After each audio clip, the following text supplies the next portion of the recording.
From the Times and the Sunday Times, this is The Story. I'm Manveen Rana.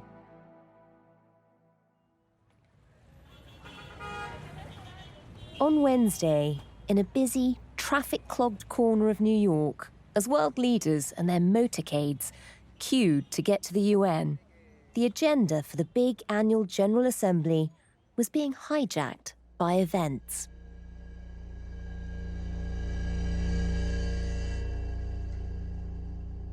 Monday was the bloodiest day in Lebanon in a generation. Many civilians were killed, and many, many more were injured. A grave-faced Secretary General addressed the Assembly with a stark warning. Hell is breaking loose in Lebanon. We should all be alarmed by the escalation. Lebanon is at the brink. It came after the Israeli army were told by their leaders to prepare for a ground invasion of Lebanon. We are preparing the process of a maneuver, which means your military boots will enter enemy territory, enter villages that Hezbollah has prepared as large military outposts. You will go in, destroy the enemy there, and decisively destroy their infrastructure.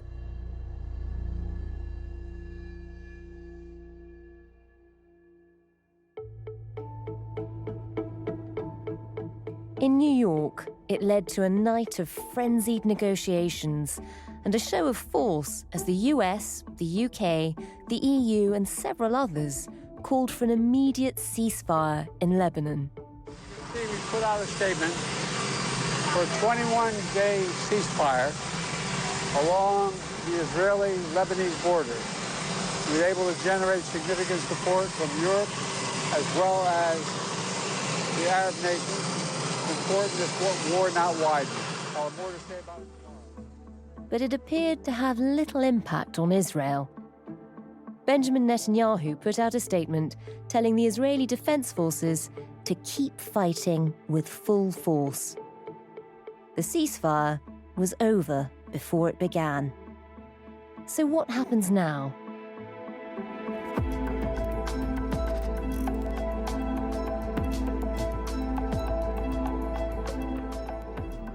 After a week of deadly attacks that have left more than 600 dead and thousands injured in Lebanon, is the Middle East now on the brink? The story today: Hezbollah and the threat of all-out war.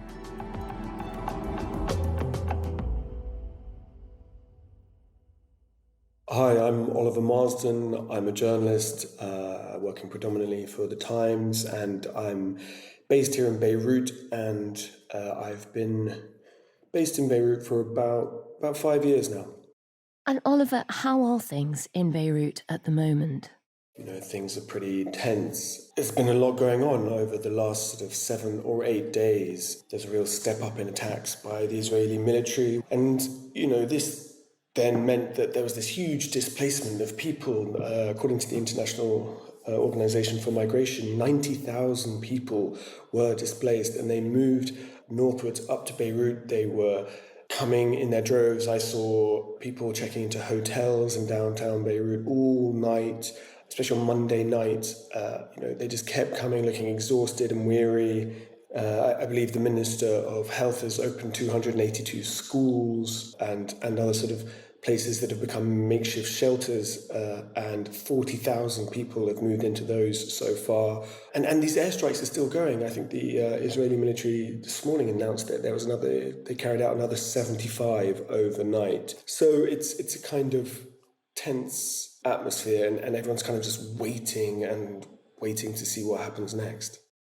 We're talking on Thursday morning, and yesterday we were told that the Israeli army was preparing for a ground invasion. How did that go down? Is there a real fear that all-out war might be coming? Yes, as you said, the Israeli military mentioned that it was getting ready for possible ground maneuvers. I saw people last night in Beirut, people had moved up from the south, and they were asking me if this was true, was this going to happen? I said that I couldn't give them a definitive answer. Oliver, you've been there for 5 years. Just take me back over the past year to how we've managed to get to this position. A lot of this has sort of shadowed the war in Gaza. That's when the crossfire at the border between Hezbollah and the Israeli Defense Forces really kicked off on a regular basis. In Lebanon, how is the war in Gaza viewed, and how has that contained fight at the southern border been seen? Hezbollah entered this conflict on October the 8th in, as they say, support for their brothers and sisters in Gaza, support for Hamas. And they wanted to take pressure off Hamas by drawing the Israeli military away from the enclave. And here in Beirut, I would say up until about a month ago, it felt quite separate. This was a war that was happening in the south. Lebanon is a very small country. I think it's about half the size of Wales. So it felt like Beirut was carrying on as normal and was living a slightly different life to, unfortunately, the residents of the south and the people that were being affected there. But then, conversely, there's a city in the south called Tyre, or Sur, as it's known locally, which has this beautiful, long public beach. And on this beach, there are some restaurants and sort of beach clubs. And they were still open. They were still serving food, drinks. People were still relaxing, playing volleyball or bat and ball on the beach. And while that was happening, I was there one day sort of covering this strange contrast of the war in the south and life carrying on the beach. And you could see these airstrikes on the hills in the distance. And the Israeli military have also used this kind of tactic, which is almost like psychological warfare, where their jets fly very low over the country and they cause these sonic booms. And they do sound like explosions. And every time that happened on the beach, which happened while I was there, everyone on the beach would look up and then they'd all start cheering. It was kind of their act of defiance, we won't be cowed. And that was kind of the feeling for most of the year. And then, Oliver, just within the last fortnight, a lot has changed. This really kicked off and escalated with the moment Hezbollah's pages started blowing up. What was the atmosphere like then, when suddenly there were thousands of random explosions happening? So that was a really major event. That caused a lot of panic here. I mean, it happened in the middle of the day, and it sowed a lot of fear and panic. Suddenly these pages, they went off, they beeped, people would get them out to look at them, and then they just blew up in their hands or blew up in their pockets or blew up on their desks. 12 people died in that pager attack. Thousands of people were wounded. Lots of people lost their eyes. I spoke to one nurse and a doctor at the Hotel Dieu, which is a hospital here in Beirut. She said that she treated 87 patients, only one of which hadn't either lost eyesight in both or one eye. And then, of course, the next day, you had the walkie-talkies blowing up. And that even happened at a funeral for someone who died the day before, a Hezbollah member who died the day before. There were funerals going on, and during the funeral, this walkie-talkie blew up, and that obviously then sowed a real panic, especially in the crowd at the funeral. Everyone started running, shouting, throwing their phones on the floor. That attack killed 27 people, and it caused a lot of fear. I imagine not just amongst Hezbollah. Within days, there were more bombings, especially in southern Beirut, in the area that is a Hezbollah sort of stronghold. And then this week, there's been, again, a major ramping up. Just describe what the last few days have been like. Yes, it started with that intense aerial bombing campaign across the south. There was also these airstrikes in the Dahieh, this residential area, and there was a lot of fear, a lot of panic. People were thinking, right, is this it? Is this the start of a wider conflict? The hospitals were full. There were lots of calls for blood donations. I saw, and some of the people who had been affected by these airstrikes, people who had lost eyes, damaged limbs. I saw some children.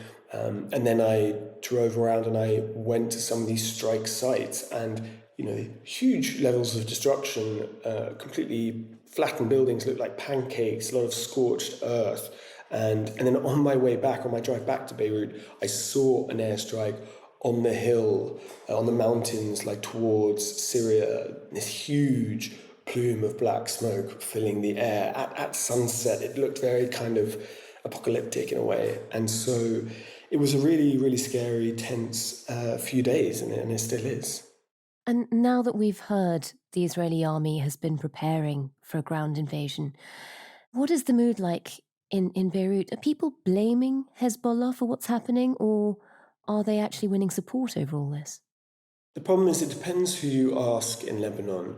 Lebanon is a very divided community along religious lines, really. You have the Maronite Christian community, you have the Sunni Muslim community, and you have the Shia Muslim community, all living together. And not everyone supports Hezbollah, of course not. I think if you ask certain members of the Christian community, the Sunni community and the Shia community as well, they would tell you that they don't want this war, they don't want to be dragged into it, they didn't ask for it.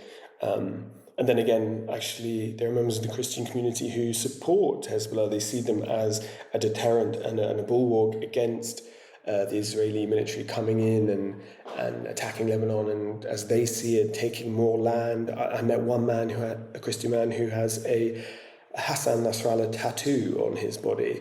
Now, a tattoo of the leader of Hezbollah, even though he's a Christian. He's a Christian man, lives in Batroun, and he's got a tattoo of Hassan Nasrallah, the Secretary General of Hezbollah, tattooed on his body. It's a bit like Keir Starmer having a Nigel Farage tattoo on him. I don't know. It's quite amazing. Even on the streets of Beirut, I've been out reporting, and people have driven past and shouted, Yalla Hezbollah. There are... that was just a loud bang, quite a loud explosion. Is that an explosion or another sonic boom? I don't know. I think that'll be a sonic boom. My phone will start going off and we'll know soon enough. I think in Beirut, I was about to say they're usually sonic booms, but that has changed. As I said, there's been all these targeted airstrikes. But I think there's a lot of anger. You have to remember that this is also coming on top of a extremely tough few years for Lebanon. There's a litany of unfortunate events. You had the economic collapse in sort of 2018, 2019, this revolution that never really took off. Then you had the huge non-nuclear explosion in the port of Beirut that killed, almost 300 people, and it displaced thousands. And then the complete depreciation of the Lebanese pound against the dollar. So I think people were already on their knees, and then you've got this conflict simmering for about a year almost now, and it's really ratcheted up in a week, and people are really angry, and I think they are turning against Israel.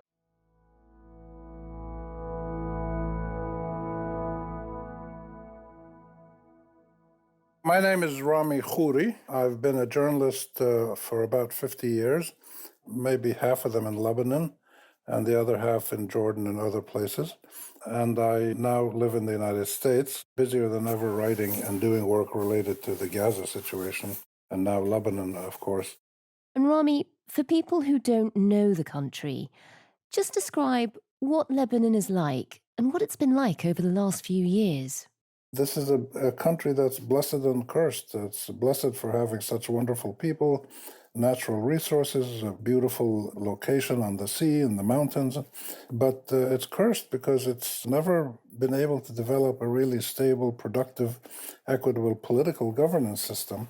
And the internal split within the different factions within Lebanon is pretty institutionalized, but Hezbollah is the strongest one. It really is the power in the country, but it's not the ruling authority. The government system is pretty stalemated. There's no president. It's a caretaker government. So economy is in shambles. The basic services, food, medicine, are not very efficiently managed. Poverty is way up, and people are really tired of this, but they don't have many options. So to get a war thrown on top of all that is pretty cruel, but this is the fate of Lebanon. Take us back 40 years and just explain, how was Hezbollah founded? How did it come to be? Well, Hezbollah was born in the early 80s, 1982 or so, out of several different groups, mostly among the Shiites, but including some others. And it came into being essentially because after Israel invaded and occupied South Lebanon in 1982, the Lebanese government couldn't protect the country. They didn't have the resources. The military was not able to protect the country. So Hezbollah developed, with a lot of assistance from Iran, into initially a militia in the south. The role of Hezbollah was to protect Lebanon, to liberate the south, which it did, and to resist Israeli encroachments and threats. And they're known as the resistance, al-Muqawama. That's their kind of nickname. And they've developed into probably the single strongest non-government military force in the whole Arab world, and they're more powerful than most Arab government armies. Just explain what Hezbollah means and why Iran would want to get involved with the affairs of Lebanon, why it would be backing a militia there. Hezbollah, which means the party of God, they are religiously motivated. Some of them would say they'd like to create an Islamic State, but they realize you can't do that in Lebanon, which has Christians and other Muslims who are not Shiites. So you can't force an Islamic State on the country, even though they probably had the power to take over Lebanon if they wanted, but they don't want to do that. They want to protect the country, and they want the Shiites to have their proper role in society, not to be left at the bottom rung of the social and economic and political ladder, as had been the case for centuries at least. Shiites in the 40s and 50s in Lebanon were, the street cleaners, the housemaids, and they were very poor. So the movement started with clerics who were trying to help achieve social justice and a decent life for the Shiites. It grew really fast after the Iranian Revolution, saw Hezbollah as a potential ally. And Iran gave a lot of support to help Hezbollah develop and grow militarily and in other ways. They're still very, very close. There's one of the biggest unresolved debates among people who look at the Middle East is whether Hezbollah is a puppet of Iran and will do anything that Iran wants, or whether Hezbollah is a Lebanon-anchored Lebanese nationalist liberation movement or group that wants to liberate Lebanon from the grips of Israeli occupation and Western hegemony, as they call it. And it's a Lebanese group that works for the well-being of Lebanon, but works closely with Iran, in the same way that Israel works closely with the United States. And Rami, they changed from being a militia, a very effective militia, to being a political force too. Just explain how that happened. They stayed out of central government politics for many years, but then later on in I think it was the late 1990s, they decided they had to participate in the business of governance. They ran for parliament, so they have members of parliament, but they're really the power behind the throne, because you can't get a president elected in Lebanon unless Hezbollah approves, because of their ability to impact members of parliament and their allies in parliament. And Rami, as you say, they've gone from being a militia that was set up to try and fight the Israelis in southern Lebanon and had sort of a social justice conscience. They've become a big political movement. They're very significant figures in the Lebanese political scene. In the meantime, though, I mean, in their early days, they did have some surprising association with sort of terror attacks. The American embassy in Beirut, there was a bombing there that killed 63. There was a hijacking of a flight. They had some very famous hostages. Good evening from RAF Lynham in Wiltshire, where John McCarthy is about to set foot back on English soil. He'd been held in Lebanon for 1,943 days, more than 5 years. Tell us how that fit into their vision of what the party was. They do engage in violent military acts. That's their strength. They're a resistance movement. What they do is resist. They don't just send letters to the UN or try to go have tea with the king or queen in London or whatever. They resist. Early in the 1980s, early 90s, there was a lot of lawlessness in Lebanon and many parts of the Middle East as well. The planes were hijacked all over the place. Beirut, the hijacker has pulled the pin on his hand grenade. He is desperate. He has pulled a hand grenade pin and he is ready to blow up the aircraft if he has to. We must I repeat, we must land at Beirut. Bombings were taking place all over the place. In 1983, 241 Americans died after bombs detonated at U.S. barracks in Beirut, Lebanon. The disaster is by far the worst since the Marines have been in Lebanon. Hezbollah has been accused of being involved in the American embassy bombing and some other terror attacks. They claim it wasn't them. I'm not saying they were or they weren't, but any group that goes against Israel is going to be labeled a terrorist group in the United States and England and other places. And Hezbollah is one of those groups. Tell us a little bit about the leader of Hezbollah and his place in Lebanon. Hassan Nasrallah took over when the previous leader was assassinated. He's a cleric who's been homegrown in Lebanon, has very close ties to Iran, has close ties to Syria. He's a very dynamic speaker. He has taken on a bigger role than just the leader of Hezbollah, because when something is going on, like now, people wait for him to make a national speech. The president, the prime minister, other Lebanese leaders sometimes speak to the country, but he speaks with a lot more authority because Hezbollah is usually the one involved in the clashes with Israel, and therefore people want to know what Hezbollah's position is, what's it going to do, what should we expect. How can this criminal act be characterized? It is nothing but a terrorist act. It is nothing but a massacre. And this is the word that we are going to adopt, massacre, to be added to the Israeli enemy's crimes and massacres. So the personality of Hassan Nasrallah is quite important, I think, for their success. And one important thing about Hezbollah, they're very careful about what they say. If they say they're going to do A, B, and C, then they do it. And they're also pretty factual in their statements. So if one of their leaders is killed, as has happened recently, they'll announce that once they verify it. And they have credibility with their own people and with the country as a whole that many other political leaders don't have in the Arab world. From my contacts with Hezbollah leaders and Hamas leaders over the years as a journalist, what I've been most impressed by is their methodical, strategic, patient way of thinking, talking, and working. You know, I make a joke, I say they're more like Germans than they are like Arabs. They're very focused, they're very strategic in their thinking, they're meticulous in their planning and implementation, and they don't boast and talk more than they can deliver. So this is not traditional Arab leadership. They're a completely different brand, which is perhaps one reason also why people trust them. In the end, it's the real lesson from Hezbollah's life and its ups and downs has been it's powerful and it's impactful and it's legitimate because it represents accurately the sentiments of huge numbers of its own supporters, its own, say, Shia Lebanese, but also many other Lebanese who are not Shiites, even some who are not Muslim.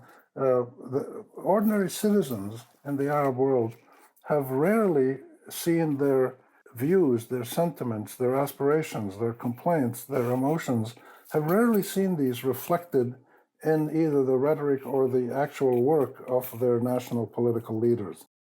They clearly have their supporters, but how much of the general Lebanese public would support Hezbollah now?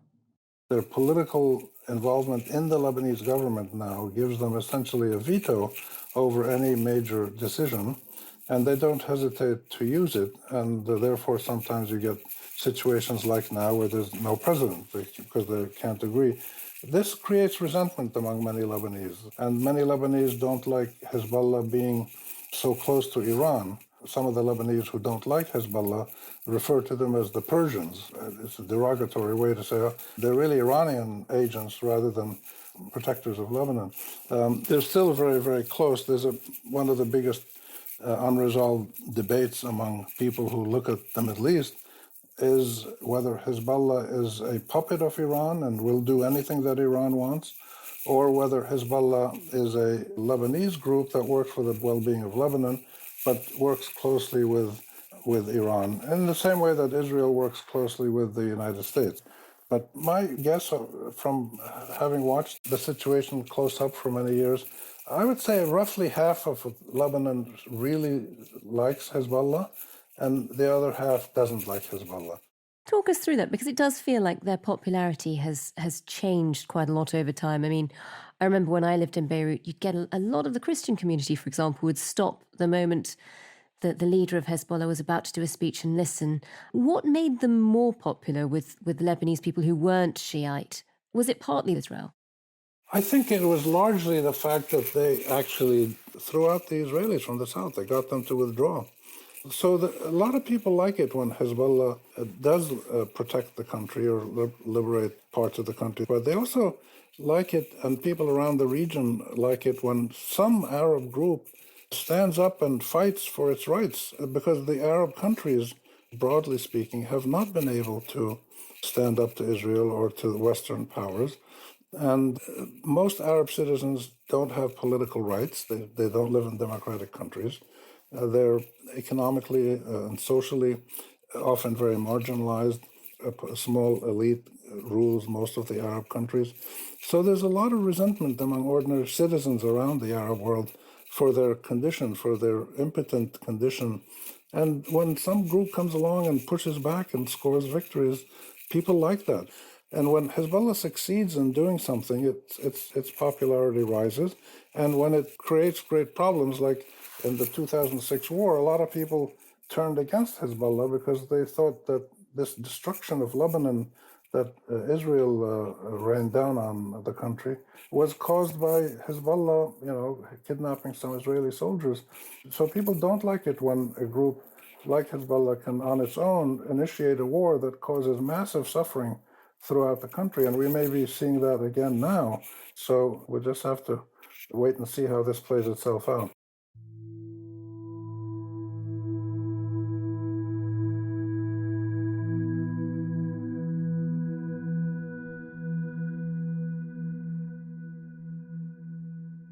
Oliver, this isn't the first time Israel has invaded Lebanon. The memories of 2006, which was a devastating war for Lebanon, are still fresh in many minds. Are people in Beirut now preparing for all-out war, remembering what happened in the past?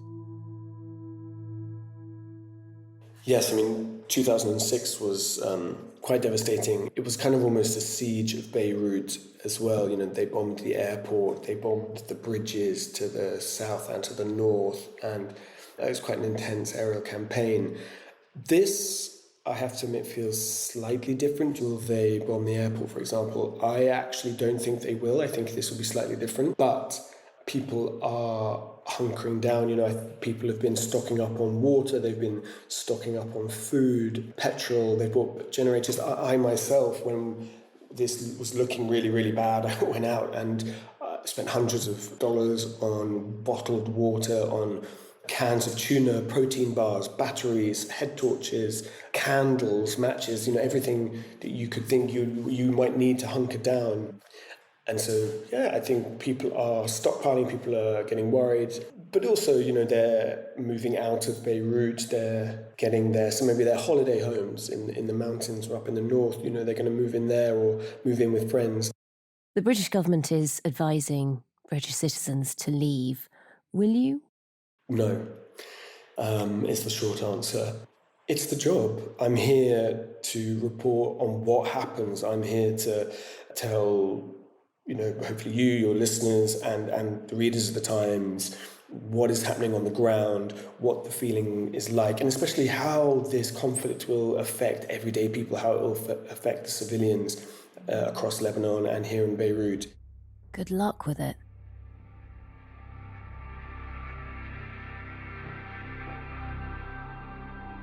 Just finally, we've had talks, desperate, urgent bid to try and come up with a ceasefire at the UN.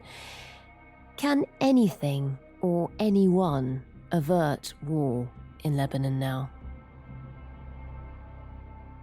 I think there's always time for diplomacy. I know there's a lot of intense backroom diplomacy going on, definitely stuff happening on the sidelines of the UN General Assembly. And I know that here in Lebanon, many people think that America is really the only country that can step in and, in their views, stop Israel and put a halt to these hostilities. They get angry that Biden says on one hand that he wants peace, that no one wants this war, but then they are still funding and still sending arms to Israel. But I think at the end of the day, there are a lot of international parties that could put more pressure on both Lebanon, Hezbollah, and especially Israel to try and de-escalate this situation and stop this war spreading into a wider regional conflict.